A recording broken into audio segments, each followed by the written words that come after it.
I'm Margaret Ann Windsor, and I was kidnapped from Buckingham Palace in 1941. I was brought to Moulton, Alabama, and given the name of a twin, Peggy Ann Dempsey. I married a Childers. Both twins were killed by their mother. They were born out of wedlock, and that name was given to me, and I grew up being told that that's who I am. I didn't find out until 1983 after a political campaign, and I was flown out to Larry Flint's, who had been shot in Lawrenceville, Georgia, while I lived in Marietta, and I was doing a medical malpractice book on mind control, how it can modify you and program you to your behavior totally change to kill and murder, etc. And you're a victim yourself. But anyway, Larry Flint was shot in Lawrenceville, and the person that shot him was programmed to shoot and kill him and kill his attorney. And there's a list of these. Mr. Flint told me October of '83, when I was out there in the campaign and stayed in his home twice. Last time I left, he said to me, "There's no room in the inn, I-N-N."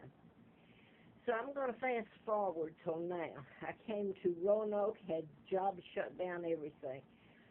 It's who I am, and a 99-year seal put on my father's illegal takedown, and my kidnapping, and the sellout of Great Britain and the monarchy. So I put all this up, and I'm not going to lay it out again because, quite frankly, it doesn't seem to have done any good. And I'm so sick I can't take it. I found out that I'm allergic to chemicals. I have an immune disorder. And when I'm around toxic fumes, my immune system attacks itself. And inflammation over the years has just torn my body apart. My kidneys, my veins, liver, all my organs, heart. It can make you have aneurysms. I've told everyone, and the reason I've laid it out is I've laid out Larry Flynn had a editorial,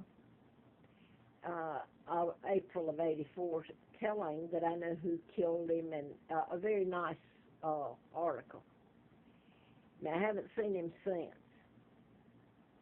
I do know, I'm not going to put that out today, I'm just going to close it with this. I've said this and I've named names. Carl Barton is a retired Virginia State Trooper. He and his wife, on occasion when I was at Roanoke Mountain, and they were hosts up there, it's campground where I was paying to camp. I had fuel dumped on my tent in the middle of the night, had to sit out all night. They brought me down to Affordable Corporate Suites where his wife paid the security deposit, and I lived there 17 months, paid rent every day on time. And she told me when she walked away, this is how we move you with chemicals. So I won't go any further. I knew that, but I'm using him because I've put that up before. And I've put names up before, and believe me, a person I thought was my friend gave me this phone so I could upload to video and social media, because the law enforcement is the ones that orchestrated this from way up. I had a letter from the FBI when I was doing the book. It was dated June the 23rd of '79. So all it's continued, the crimes and everything done against me. I even worked for the DA, and I put all this up there, so I'm going to stop here. My body's shredded to pieces. I can hardly walk. My doctor here that I've had for years, she's local, born here, she knows I'm allergic to chemicals. And that's all I'm going to say about that, because right now I'm not going to say anything else. Because I know the situation I'm in. I've always, and she's always known, and so is everybody around here, I'm allergic to chemicals. They also know that where I live, I'm being toxic, force-fed. I came here, they've got me running from place to place. I pay rent. I can't take it anymore, and I leave because I'm so sick. I've gone to the forest to camp out, especially at North Creek Campground. And I'm going to give you just the last several months. I've paid rent, and I'm kept penniless almost anyway. I can pay rent, and that's about it. I was run from Motel 6 up the street here, and a retired Virginia senator owns that. It used to be the Hampton Inn. I can go across to the Quality Inn right across from it, and that was owned by Germans. I stayed there for about 14 months till the people from India bought it out. And therein is the problem. The people from, at least part of it, I've tried to leave, so it's not just here. But I told on social media all this, and I told about Congressman Goodlatte, who's over the Intelligence Committee, I believe, or he was. He's over a number of the very highest committees. And so is John, well, I don't know, John Edwards is a state Virginia senator. These people, I've been in their office, I put their names up there, and they know about my kidnapping, all of it. And they have for years and years. And nobody will touch it. I can't get an attorney. The people who have helped me are the British. And look at Great Britain, what's happened to them. They've been invaded. The United States did it when they illegally took it over using the takedown of my father and inserted their own monarch, George VI, thus Elizabeth, who made illegal treaties that allowed the United States to put its weapons, military all over Great Britain, and it's conquered the world as it stands right now. But they kidnapped me, and I've put all this up, so I'm not going to say it again. I'm sitting here, I've been run to the forest where they used formaldehyde. They soak wood in it. This is federal, and the rangers know it, the law enforcement. And this is true. I can name names. Archie is one of them that was the host over the years, but all of them have done it. So they've got me running like a mad dog trying to get away from it. Everybody around here knows it. The media won't touch it.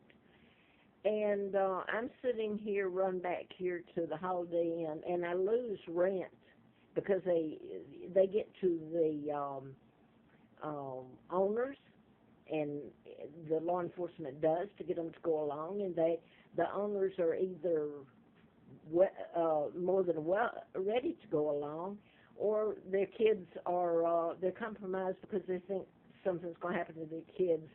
The kids have broken the law, and it'll be dismissed if they do something in return to me.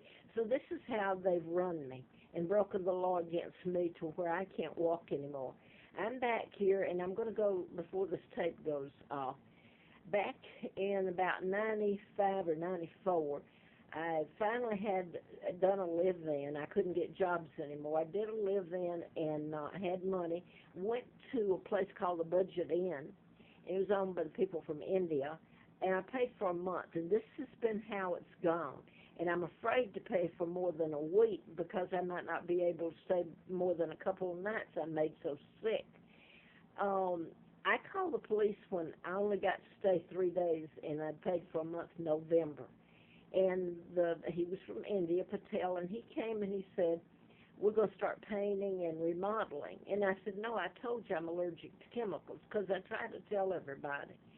And he said, well, I'm going to anyway. So I called the police. Who do you call when crimes are being committed?